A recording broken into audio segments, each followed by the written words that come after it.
அனைவருக்கும் வணக்கம். இந்த வீடியோல ரெண்டு விஷயத்தை பத்தி பேச போறோம். ஃபர்ஸ்ட் விஷயம் என்ன அப்படின்னா, ஓய்வு பெற்ற நீதிபதி அஜய் ரஸ்தோய் அவர்கள் கரூர் வந்திருக்காங்க, விசாரணை நடத்திட்டு இருக்காங்க அப்படின்னு சொல்லியிருந்தேன். பட் இப்போ அஜய் ரஸ்தோய் அவங்க தரப்புல இருந்து வெளியாயிருக்கக்கூடிய ஒரு செய்தி அப்படிங்கிறது மக்களுக்கு கேட்கறதுக்கு ஒரு ஆதரவா இருக்கும், திமுகவுக்கு கேட்கறதுக்கு ஒரு பெரிய அதிர்ச்சியா இருக்கும். என்ன அப்படின்னா, பொதுமக்கள் குறிப்பா இந்த சம்பவத்துல பாதிக்கப்பட்ட மக்கள் இருப்பாங்கல்ல, அவங்க அஜய் ரஸ்தோய் அவர்களை நேரடியா சந்திச்சு மனு கொடுப்பதற்கான வாய்ப்பை உருவாக்கியிருக்காங்க. நாளைக்கு கரூர்ல இருக்கக்கூடிய சிபிஐ அலுவலகத்துல இது சம்பந்தமா தெரிஞ்ச மக்கள் அவங்களுக்கு ஒரு ஒப்பீனியன் இருக்கும், அவங்களுக்கு இந்த சம்பவத்தை பத்தி சில விஷயங்கள் தெரிஞ்சிருக்கும் இல்லையா. சோ அதை மனுவா எழுதி அஜய் ரஸ்தோய் அவர்கள்கிட்ட நேரடியா கொடுக்கலாம் அப்படிங்கிற தகவல் வெளியாயிருக்கு. மக்களுடைய எண்ணத்துக்கும் இவங்க முக்கியத்துவம் கொடுக்கறாங்க அப்படிங்கிற விஷயத்த இத மாதிரியான இவங்களுடைய நடவடிக்கையில இருந்து நம்ம புரிஞ்சுக்க முடியுது. இதுல இன்னொரு ஹைலைட்டடான விஷயம் என்ன அப்படின்னா, மக்கள் கிட்ட இருந்து அஜய் ரஸ்தோய் அவர்கள் ஓய்வு பெற்ற நீதிபதி அஜய் ரஸ்தோய் அவர்கள் மனுக்களை கேட்டு வாங்குறாங்க அப்படின்னா, மக்கள் கிட்ட இருந்து எதை மாதிரியான மனுக்கள் போகும் அப்படிங்கிற விஷயத்தை நீங்களே புரிஞ்சுக்க முடியும். தமிழ்நாடு முழுக்க இந்த கரூர் துயர சம்பவம் பத்தி என்னென்ன பேசப்பட்டு இருக்கு, மக்களுடைய மனசுல என்ன எண்ணங்கள் இருக்கு அப்படின்னு நான் சொல்லி உங்களுக்கு தெரிய தேவையில்ல. எந்த கட்சியை குற்றம் சாட்டுறாங்க, எந்த தனி நபரை குற்றம் சாட்டுறாங்க அப்படிங்கறதெல்லாம் நம்ம பார்த்துட்டு தான் இருக்கோம். அப்படி இருக்க சூழல்ல பொதுமக்கள் கிட்ட இருந்து அஜய் ரஸ்தோய் அவர்களுக்கு மனுக்கள் போகுது. அந்த மனுக்கள் எல்லாம் எழுதி வச்ச மாதிரி இவர் பேரும் இந்த கட்சி பேரும் இருக்குது அப்படின்னா கண்டிப்பா இந்த வழக்கு விசாரணை அப்படிங்கிறது இன்னும் வேகம் எடுக்கும். பட் நாளைக்கு கரூர் சிபிஐ அலுவலகத்துல அஜய் ரஸ்தோய் அவர்கள் மனுக்கள் வாங்குறாங்களா, எதை மாதிரியான மனுக்கள் கொடுக்கப்படுது அப்படிங்கிற விஷயம் தகவல் வெளியாச்சு அப்படின்னா நம்ம கிட்ட இதை பத்தி இன்னும் கண்டினியூவா என்ன நடக்குது அப்படிங்கிற விஷயத்த சொல்றேன். இப்ப இன்னொரு விஷயம் என்ன அப்படின்னா, கொஞ்ச நாளைக்கு முன்னாடி ஒரு மாசம் இருக்கும் அப்படின்னு நினைக்கிறேன், நகராட்சி துறையில ஒரு 2500 காலி பணியிடங்களை காசு வாங்கிட்டு நிரப்பியிருக்காங்க. எக்ஸாம் பேருக்கு வச்சுட்டு காசு வாங்கிட்டு அந்த இடங்கள் நிரப்பப்பட்டிருக்கு. இதுல கேஎன் நேருக்கு பெரிய தொடர்பு உண்டு அப்படிங்கிற செய்தி ரொம்ப பரபரப்பா இருந்தது. நாம கூட நம்ம சேனல்ல எல்லாம் நிறைய பேசணும். பட் அதுக்கப்புறம் அந்த சம்பவம் அப்படியே புஸ்வானம் ஊதுன மாதிரி ஒண்ணுமே இல்லாம போயிடுச்சு இல்ல. சோ அந்த டைம்ல என்ன ஒரு விஷயம் நடந்தது அப்படின்னா, அமலாக்கத்துறை நம்ம தமிழ்நாட்டுடைய டிஜிபி அவர்களுக்கு ஒரு கடிதம் எழுதினாங்க. இந்த காலி பணியிடங்கள் அதுல பணம் வாங்கிட்டு இந்த 2500 காலி பணியிடங்களை நிரப்புன இந்த விஷயத்துல நிறைய குற்றம் நடந்திருக்கு, நிறைய ஊழல் நடந்திருக்கு. சோ இது சம்பந்தமா தமிழ்நாடு காவல்துறை இல்ல லஞ்ச ஒழிப்புத்துறை ஒரு எஃப்ஐஆர் அப்படிங்கிறத பதிஞ்சாங்க அப்படின்னா, இது சம்பந்தமா நாங்க விசாரணை நடத்துவோம், அந்த எஃப்ஐஆர் பதிங்க அப்படின்னு சொல்லிட்டு அமலாக்கத்துறை தமிழ்நாட்டோட டிஜிபிக்கு ஒரு கடிதம் எழுதியிருந்தாங்க. ஏன்பா இங்க லஞ்ச ஒழிப்புத்துறையோ தமிழ்நாட்டு காவல்துறை எஃப்ஐஆர் போட்டாதான் இடி இங்க வருவாங்களா அப்படின்னா, ஆமா அப்படிதான், நம்ம விதிமுறைகள் அப்படிதான் சொல்லுது. ஒரு மாநிலத்துக்குள்ள அமலாக்கத்துறை வராங்க அப்படின்னா அது சம்பந்தமா ஏற்கனவே ஒரு எஃப்ஐஆர் போட்டிருந்தா அந்த எஃப்ஐஆர் ஒரு பேஸா வச்சுதான் அமலாக்கத்துறை உள்ள வர முடியும். சோ அதுக்காகவே இந்த நகராட்சி துறையில எஃப்ஐஆர் அப்படிங்கறத யாரு மேலேயும் தமிழ்நாடு அரசு போடாம இருந்தாங்க. ஏன்னா கேஎன் நேரு ஏற்கனவே பல விஷயங்கள்ல அமலாக்கத்துறை அவங்க தம்பி எல்லாருமே டார்கெட் பண்ணி வச்சிருக்காங்க அப்படிங்கிறது தெரியும். சோ இந்த நகராட்சி துறையிலயும் நடந்திருக்கு, ஊழல் நடந்திருக்கு அப்படின்னு தெரியுது. ஆனா அது சம்பந்தமா நம்ம ஒரு கேஸ போட்டுட்டோம், ஒரு எஃப்ஐஆர் யாரு மேலேயே போட்டோம் அப்படின்னா அதை லீடு பிடிச்சி அமலாக்கத்துறை உள்ள வருவாங்க. உள்ள கேஎன் நேரு வரைக்கும் அது போவதற்கான வாய்ப்பு உண்டு. அப்படிங்கிறதுனால தவறு நடந்திருக்கு அப்படின்னு தெரிஞ்சும் தமிழ்நாட்டு காவல்துறையும் சரி, தமிழ்நாடு அரசும் திமுக அரசும் சரி, இதுல ஒரு எஃப்ஐஆர் அப்படிங்கறத போடாமலே வச்சிருந்தாங்க. பட் இப்போ சனியை எங்க இருந்து வரணும்னாலும் எப்படியாவது ஒரு வழியில சட்டையில ஏறிக்கும்ல. சோ அத மாதிரிதான் கேஎன் நேரு அவருடைய சட்டையில இப்போ சனியன் ஏறி இருக்கு. என்ன அப்படின்னா, இப்ப நான் சொன்ன விஷயத்தை இப்படி ஓரமா வச்சுட்டு பேரலா இங்க இந்த விஷயம் நடந்தப்போ தஞ்சாவூர் மாநகராட்சியில ஒரு சம்பவம் நடந்துட்டு இருந்ததுங்க. என்ன அப்படின்னா, தஞ்சாவூரை சேர்ந்த கோவிந்தராஜ் அப்படிங்கிற ஒரு நபர் உயர்நீதிமன்ற மதுரை கிளையில ஒரு வழக்க போடுறாரு. தஞ்சாவூர் மாநகராட்சியில இந்த குப்பையை தரம் பிரிச்சு எடுக்கிறதுல ஒரு பெரிய ஊழல் நடந்திருக்கு, சோ அத நீதிமன்றம் விசாரிக்கணும், இது சம்பந்தமா வழக்கு பதிவு செய்யணும் அப்படின்னு சொல்லிட்டு நீதிமன்றத்துல கோவிந்தராஜ் அப்படிங்கிற நபர் ஒரு வழக்க போடுறாரு.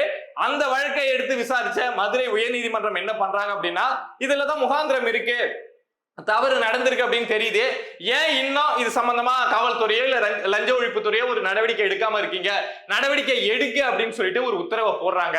பட் நீதிமன்றம் சொன்னா திமுக காவல்துறை கேட்டுருமா, திமுகவுடைய கட்டுப்பாட்டில் இருக்கக்கூடிய லஞ்ச ஒழிப்புத்துறை கேட்டுருமா, கேட்க மாட்டாங்கல்ல, அமைதியா இருந்தாங்க.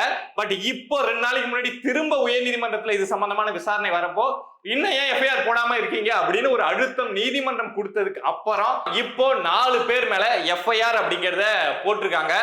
ஒண்ணு அந்த தஞ்சாவூர் மாநகராட்சியோட கமிஷனரா இருந்த சரவணகுமார் அவர்கள் மேல போட்டிருக்காங்க. இன்னொன்னு ஜெகதீசன், உதவி பொறியாளர் கார்த்திகேயன், இன்னொன்னு அந்த ஒப்பந்தத்தை கான்ட்ராக்ட் பர்சன் இருப்பாங்க இல்லையா, சோ அந்த நபர் மணிசேகரன் அப்படிங்கிற 4 பேர் மேல இப்போ எஃப்ஐஆர் அப்படிங்கிறது தஞ்சாவூர்ல போடப்பட்டிருக்கு. இது ஈடிக்கு கிடைச்ச ஒரு பெரிய வாய்ப்புங்க. நகராட்சிக்குள்ள ஏதாவது ஒரு இதை வச்சு நுழைஞ்சாங்க அப்படின்னா அடுத்தடுத்து எப்படி நகராட்சி துறை அமைச்சர் நம்ம கே நேரு நோக்கி போகிறது அப்படிங்கிறது அமலாக்கத்துறைக்கு தெரியும். ஆனா அவங்களுக்கு ஏதாவது ஒரு சின்ன கேப் கிடைச்சா மட்டும்தான் நுழைய முடியும் அப்படிங்கிறது இருந்தது. பட் அந்த 2500 பேர் ஏமாத்தப்பட்டதுல, அந்த பணியிடங்கள் விற்கப்பட்டதுல அமலாக்கத்துறையால உள்ள வர முடியல. ஒரு கேப்புமே தமிழ்நாடு அரசு கொடுக்காம இருந்தாங்க. பட் இந்த விஷயத்துல நீதிமன்றத்தோட உத்தரவின் பேர்ல வேற வழியே இல்லாம ஒரு எஃப்ஐஆர் பதியப்பட்டிருக்கு. சோ இந்த எஃப்ஐஆர் லீடா வச்சு உள்ள அமலாக்கத்துறை வந்தாங்க அப்படின்னா இது நகராட்சி துறை தானே, நகராட்சியில தானே குப்பையை பிரிச்சு எடுப்பாங்க. சோ அது சம்பந்தமா விசாரணை நடக்கிறப்போ எங்களுக்கு இந்த டாக்குமெண்ட் இங்க இருந்து கிடைச்சதுங்க, தஞ்சாவூர்ல 3 பேருக்கு இது மாதிரி பணம் வாங்கிட்டு வேலை கொடுத்துருக்காங்க அப்படின்னு ஒரு டாக்குமெண்ட் கிடைச்சது அப்படின்னு சொல்லிட்டு அமலாக்கத்துறை உள்ள போறாங்க அப்படின்னா அடுத்தடுத்து செயினா போயிட்டே இருக்கலாம். ஒரே ஒரு எஃப்ஐஆர் இருந்தா போதும், அந்த ஒட்டுமொத்த துறையிலேயே என்ன நடந்திருக்கு அப்படிங்கிற விஷயத்த இதோட லீடு இது கிடைச்சது, இதோட லீடு இது கிடைச்சது அப்படின்னு சொல்லிட்டு அமலாக்கத்துறையால விசாரணை நடத்த முடியும். அப்படி பார்த்தோம் அப்படின்னா நம்ம கே நேரு அவர்களை நெருங்குவதற்கான வாய்ப்பு அப்படிங்கிறது ரொம்ப அதிகம், கூடிய சீக்கிரம் நடப்பதற்கான வாய்ப்பு அப்படிங்கிறது உண்டு. சரிப்பா, தஞ்சாவூர் மாநகராட்சியில ஏதோ அந்த குப்பையை பிரிச்சு எடுக்கிறதுல ஊழல் பண்ணிட்டாங்கன்னு சொன்னீங்க. என்ன அப்படின்னா ஒண்ணும் கிடையாதுங்க. பயோ மைனிங் அப்படிங்கிற முறைதான் இப்ப இருக்கக்கூடிய தமிழ்நாட்டுல மாநகராட்சியில முழுக்க யூஸ் பண்ணிட்டு இருக்காங்க. ஒரு குப்பை மாநகராட்சியோட குப்பை, நகராட்சியோட குப்பை ஒரு இடத்த சேருது அப்படின்னா அதை மக்கும் குப்பைன்னு பிரிச்சுட்டு, மக்காத குப்பை அப்படின்னு பிரிச்சுட்டு, மக்காத குப்பையை ரீயூஸுக்கு பயன்படுத்துறதும், இந்த மக்கிற குப்பையை உரமாக்குறதுக்கு என்னென்ன பண்ணுமோ அது பண்றது அப்படிங்கிறது நடக்குது. அந்த முறை தஞ்சாவூர்ல 2018ஆம் ஆண்டு கொண்டு வரப்பட்டிருக்கு. அப்போ அதுக்கான கான்ட்ராக்ட் அப்படிங்கிறத ஒரு நிறுவனத்துக்கு கொடுத்திருக்காங்க. அது நடந்துட்டு இருந்திருக்கு. பட் 2022ல திமுக ஆட்சிக்கு வந்ததுக்கு அப்புறம் அந்த கான்ட்ராக்ட மணிசேகரன் அப்படிங்கிற ஒரு நபருக்கு மாத்தி கொடுக்குறாங்க.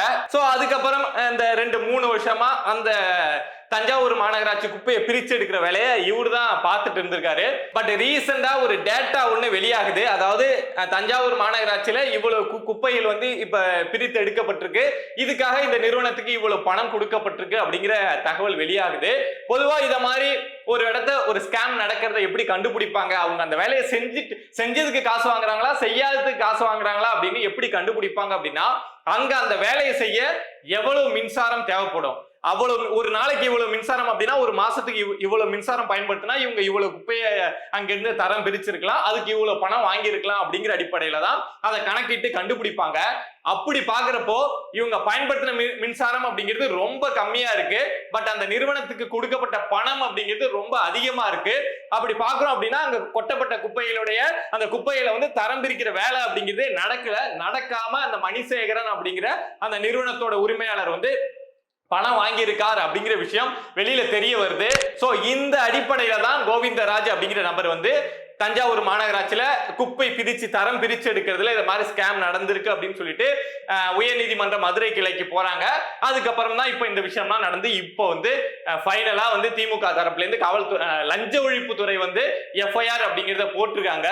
இதை லீடா வச்சு ஈடி என்ன பண்ண போறாங்க, அடுத்து என்ன நடவடிக்கை எடுக்க போறாங்க அப்படிங்கிறது நம்ம வெயிட் பண்ணி தான் பார்க்கணும். பட் தேர்தல் நெருங்கிட்டு இருக்கு, ஏதாவது பட்டாசை கொளுத்தி போட்டாங்க, ஏதாவது கைது நெஞ்சுவலி ஏதாவது பார்த்தோம் அப்படின்னா நல்லா தான் இருக்கும்.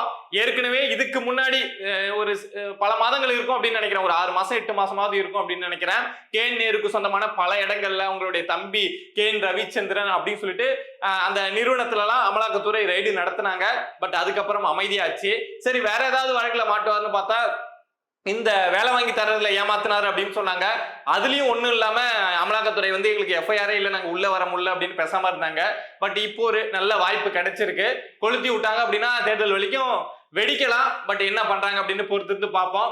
இத மாதிரி நம்மளை சுத்தி நடக்கக்கூடிய விஷயங்களை நீங்க தெரிஞ்சுக்கணும் அப்படின்னு நினைச்சீங்கன்னா, அது அரசியல் சார்ந்த விஷயங்களாக இருக்கலாம், இல்ல சமூகம் சார்ந்த விஷயங்களாக இருக்கலாம், எதுவா இருந்தாலும் நீங்க தெரிஞ்சுக்கணும் அப்படின்னு நினைச்சீங்கன்னா மறக்காம பிரபா டாக்ஸ் சேனலை சப்ஸ்கிரைப் பண்ணி சப்போர்ட் பண்ணுங்க. நீங்க இருக்கீங்க அப்படிங்கிற நம்பிக்கையில தான் நான் இங்க இருந்து பேசிட்டு இருக்கேன். சப்போர்ட் பண்ணுவீங்க அப்படின்னு நம்புறேன். நன்றி.